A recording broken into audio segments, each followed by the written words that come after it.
আপনার নবীতে এটা শিখিয়েছে, উম্মত গালি দেখ আর যাই দেখ, উত্তর দিও না, জয় তোমার আসবে, জয় তোমার আসবে।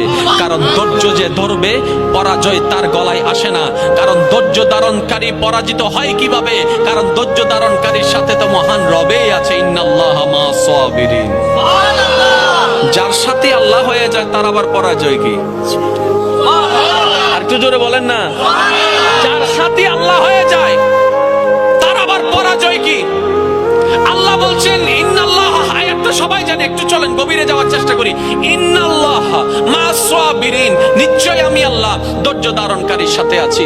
আল্লাহ পাক বলছেন আমি নামাজের সাথে আছি, নয় নয় নয়, আমি রোজাদারকার সাথে আছি, নয় নয় নয়। আল্লাহ বলছেন বান্দা আমি তোমাদের ভিতরে যারা ধৈর্য ধরে আমি তাদের সাথে আছি। তো ধৈর্য কারা ধরে? যাদের উপর বিপদ আসে তারাই তো ধৈর্য ধরে। যাদের টাকার অভাব তারাই তো ধৈর্য ধরে। যাদের বাজারের অভাব তারাই তো ধৈর্য ধরে। যাদেরকে অত্যাচার করা হয় তারাই তো ধৈর্য ধরে। যারা মজলুম হয়েছে তারাই তো ধৈর্য ধরে। যারা কথা শুনে তারাই তো ধৈর্য ধরে। যাদের মনে আঘাত দেয় তারাই তো ধৈর্য ধরে। যাদের উপর আহত করা হয় তারাই তো ধৈর্য ধরে। যাদের জায়গা দখল করে নেয় তারাই তো ধৈর্য ধরে। যাদের টাকা মেরে নেয় তারাই তো ধৈর্য ধরে। যাদের বিদেশে উল্টা বিষয় দেওয়া হয় তারাই তো ধৈর্য ধরে। যারা বিপদে পড়ে তারাই তো ধৈর্য ধরে। তার মানে কি?